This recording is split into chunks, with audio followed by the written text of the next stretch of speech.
La transformée de Laplace est un opérateur qui prend une fonction f de t et ressort, un peu comme par magie, une nouvelle fonction f de s ou grand F de s. Donc j'utilise une lettre majuscule ou capitale pour la transformer et puis la lettre minuscule pour la fonction de départ. Et cet opérateur,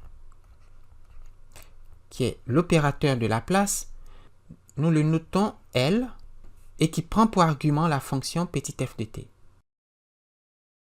La transformée grand F de s de la fonction petit f de t, si elle existe, est l'intégrale de 0 à l'infini de f de t e à la moins st dt. Et ce pour s positif. S est traité comme un nombre réel, mais on peut le voir aussi comme un nombre complexe, et dans ce cas, il faudra prendre la partie réelle de s strictement positif. Et donc voilà ce que fait l'opérateur de Laplace. Il prend une fonction et calcule l'intégrale de 0 à l'infini du produit de cette fonction par une autre fonction qui est toujours exponentielle de moins st, et sous réserve que l'intégrale converge, le résultat obtenu s'appelle la transformée de Laplace de la fonction f de t. Alors, voyons déjà quelques exemples.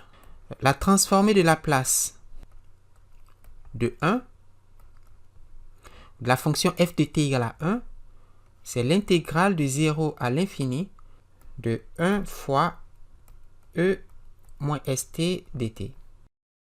Alors, notez qu'on intègre par rapport à t, d'accord?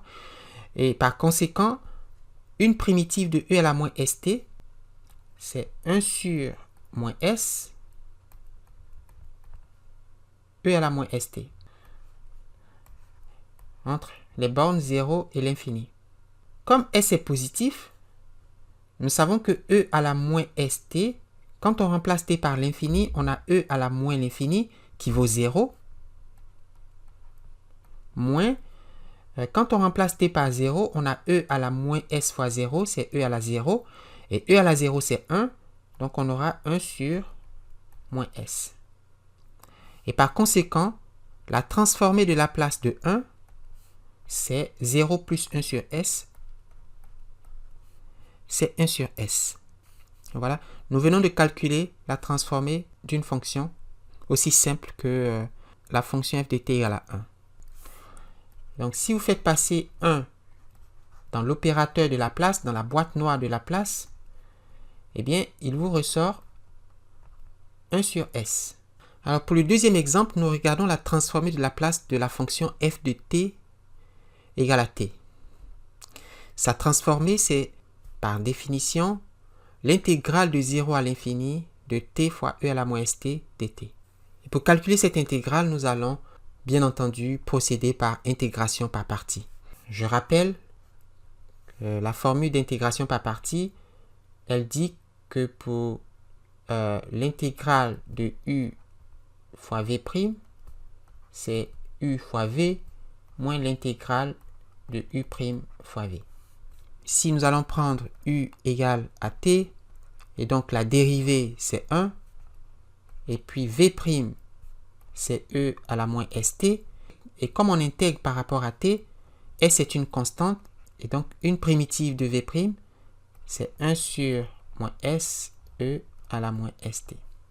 On a donc u fois v, donc c'est-à-dire t fois 1 sur moins s, e à la moins st, donc moins 1 sur s, t, e à la moins st,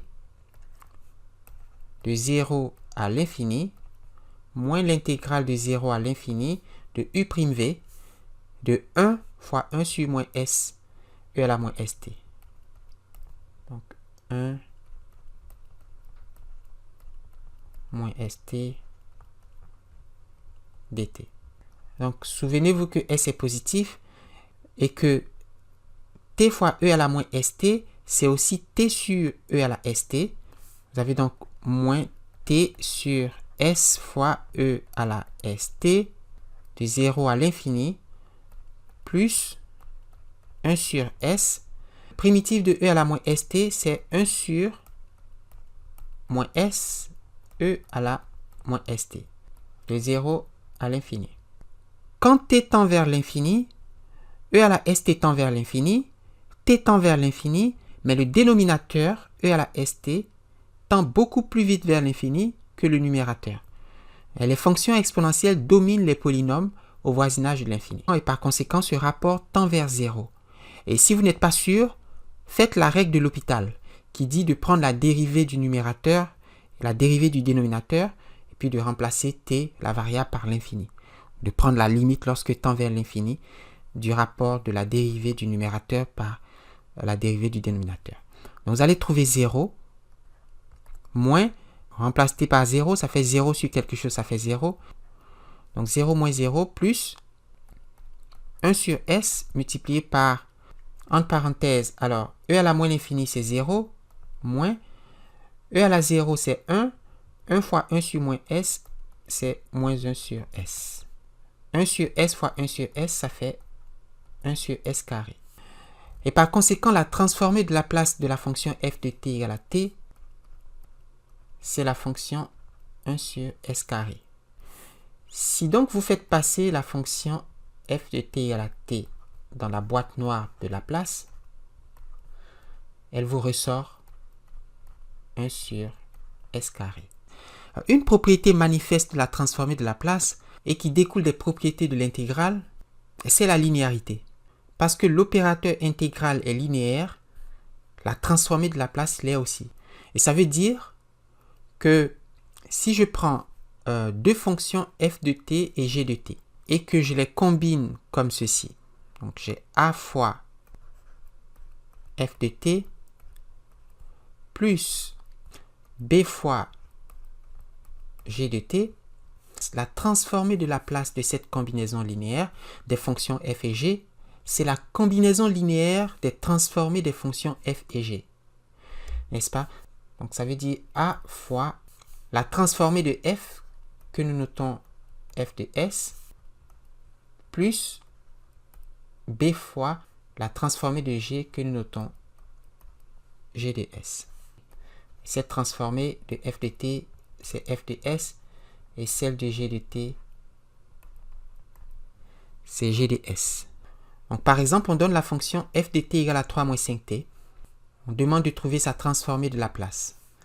Alors, sa transformée, c'est f de s égale L de 3 moins 5t. Et comme L est linéaire, on aura L de 3 moins 5 fois L de t. Alors, nous ne connaissons pas la transformée de 3. Par contre, nous pouvons écrire 3 comme 3 fois 1. Donc, si je vois que 3, c'est 3 fois 1, la transformée de 3 serait alors 3 fois la transformée de 1. Nous venons de calculer la transformée de Laplace de 1, n'est-ce pas? La transformée de 1, c'est 1 sur s, d'une part. D'autre part, nous avons vu que la transformée de t, c'est 1 sur s carré. Donc, on aura 3 fois moins 5 fois 3 fois 1 sur s moins 5 fois 1 sur s carré. Ce qui donne 3 sur s moins 5 sur s carré. Donc la transformée de 3 moins 5t, c'est 3 sur s moins 5 sur, et ce en vertu de la linéarité de l'opérateur de Laplace. Nous regardons la transformée de Laplace de la fonction t à la n pour un entier n quelconque, on va dire supérieur ou égal à 1. Nous avons vu que la transformée de Laplace de 1, c'est 1 sur s. La transformée de t, c'est 1 sur s carré. Et ces deux transformées qui sont des cas particuliers du cas plus général que nous voulons traiter, correspondent respectivement aux entiers n égale 0, t exposant 0 c'est 1, et n égale à 1, vu que t exposant 1 c'est t. Alors plus généralement, quelle est la transformée de t exposant n? Alors la définition nous dit que c'est l'intégrale de 0 à l'infini de t à la n fois e exposant moins st dt. Donc, qui vaut par intégration par partie en choisissant u comme t à la n et v' comme e à la moins st. Donc, on a u égale à t à la n et u' c'est n t à la n moins 1. Tandis que v' qui est e à la moins st a pour primitive moins 1 sur s e à la moins st, ou 1 sur moins s e à la moins st. De sorte que cette intégrale vaut u fois v, donc moins 1 sur s fois t à la n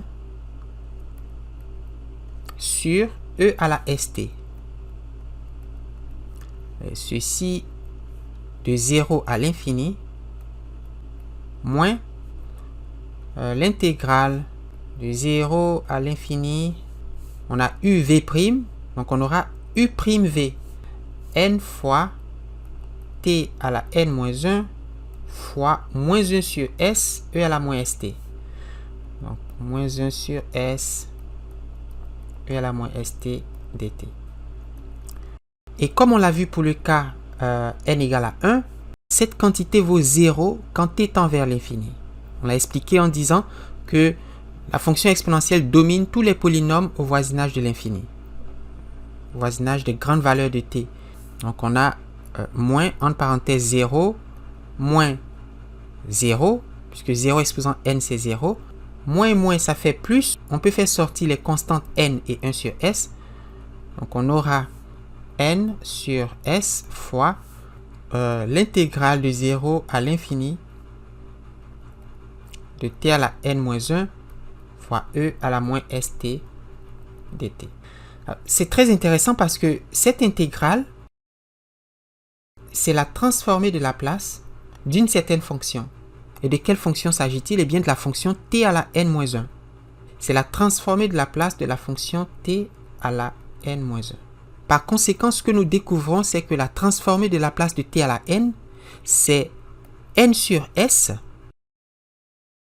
fois la transformée de t à la n moins 1. Donc, fois la transformée de Laplace t à la n moins 1. Et c'est donc une relation de récurrence que nous pouvons exploiter pour calculer les transformées des puissances successives de t.